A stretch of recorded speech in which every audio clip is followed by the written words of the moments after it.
Good afternoon.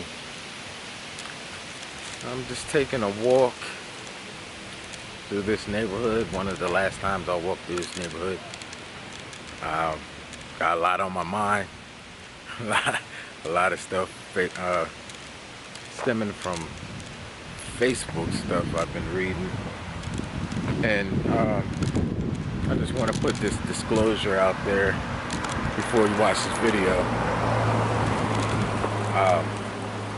By no means do I want you to think the way that I think. You know, God gave us a free mind to think our own thoughts and come up with our own conclusions. That being said, I'm just confused as to how different people think and come up with the conclusions that they come up with. I'm drinking my coffee, my keto coffee. But it's just real confusing to me, right?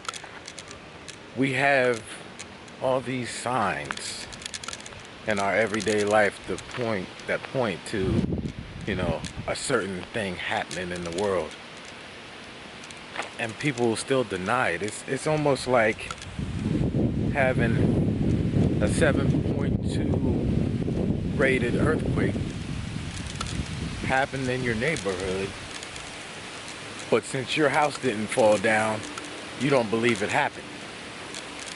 That's the kind of thought process that seems like we're dealing with. So in this video, I just want to kind of paint a picture of, you know, the life that some groups of people have in this country. So just think of it like this. Think of it as there's a mountain, right? On top of the mountain is one man. At the bottom of the mountain is 5 other men. The man at the top of the mountain has given each man at the bottom of the mountain a path halfway up the mountain. The man on top of the mountain's never gonna let any of the 5 get to the top of the mountain. He'll never let that happen. But what he'll do is he'll allow some of the 5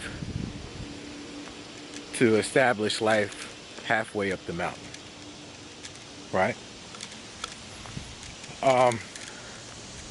Starting from right to left, he's made different paths for each of the 5. And he tells each of the 5 that they have to go up their designated path. They can't go up another path, or he'll make sure they don't get it halfway up the mountain. Right? So you start at the right. The man at the right is given a path that goes directly halfway up the mountain. Steps with rails, right? The guy next to him is giving steps without rails, but they're comfortable rails. I mean, they're comfortable steps. He's got plenty of space to step up without worrying about falling, right? And the man next to him, you know, similar situation. The man next to him is a little bit steeper of steps, but he can still make it. And then the man all the way to the left, he doesn't have any steps. He has a trail, a very steep trail. So he pretty much has to crawl halfway up the mountain. So they each take their journey halfway up the mountain. When the guy at the right reaches halfway, he sees that he already has a village or a town built for him, right? He has food, he has electricity. Even though it's on the side of the mountain, he still has electricity. He has everything that's needed for him and his people to live. The guy right next to him, pretty similar situation. The guy next to him, you know, not as comfortable living space, but he can still survive. And then the guy next to him, you know, he's He doesn't have a town. He has to build his own town. He has to grow his own food. But the guy all the way to the left, he has nothing. He has to start from square one. He has to grow his own food. He has to build his own buildings. Then what happens, after years of building and making sure his people have a decent life, the guy on the top of the mountain drops buckets and buckets of water on his town. Now keep in mind, there's no steps to climb halfway up the mountain, and what happens is the water ends up flooding the town, right? And everything falls down the mountain. All the people, just like an avalanche, it all slides to the bottom of the mountain. So they have to start all over. Meanwhile, the people on the right, the guy at the top of the mountain, helps them out. He makes sure they have jobs. He makes sure there's no need in the world. He makes sure there's nothing that they need in the world. So the guy all the way at the left has got to climb that mountain again. This time it's harder, because the trail is muddy. So he slides. And there's several times where he gets almost to the halfway point, slides back down, but he doesn't quit. He doesn't quit. He finally gets halfway up, builds his town over again, right? He builds a community, he builds schools, he grows food for his people. And just when everything gets comfortable again, here comes more water.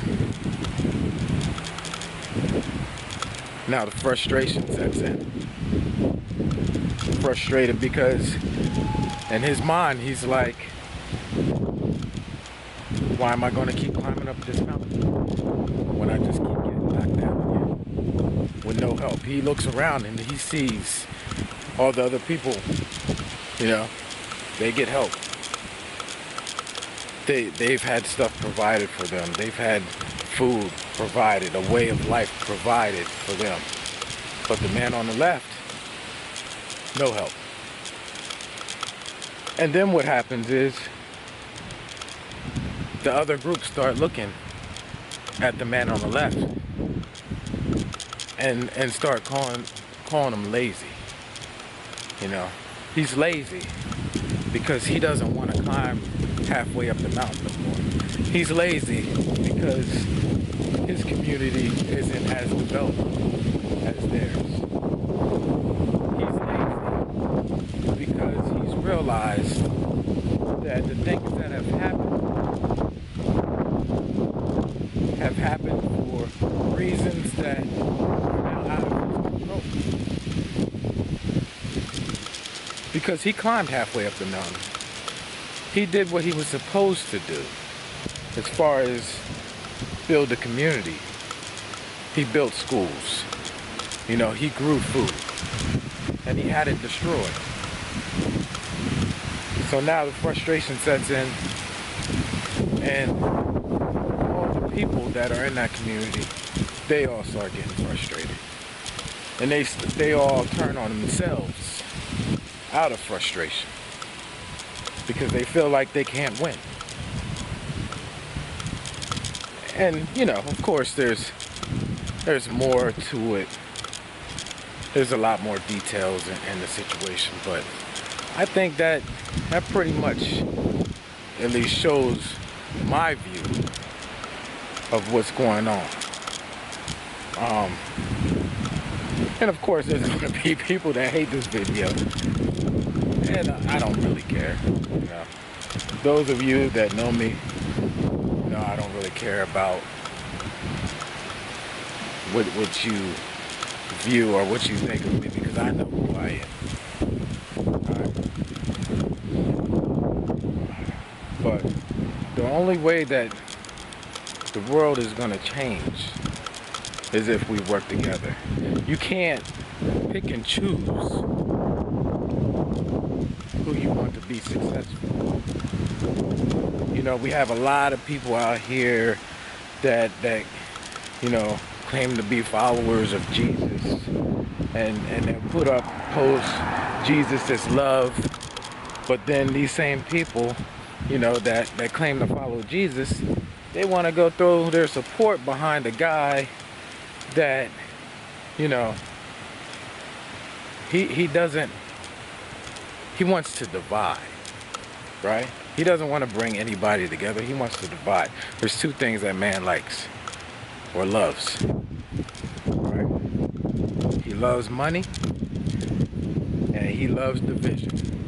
And all you have to do is listen to one of his speeches, right? What's he say? He don't try to bring unity in people. He doesn't say, oh, you know, we all need to come up with a solution.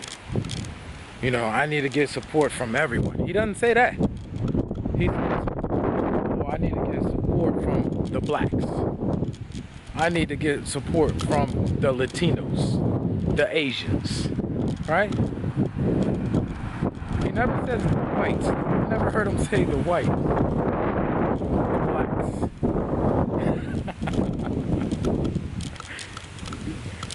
But this is who a lot of you guys are supporting, and it doesn't matter what he says. You still support him.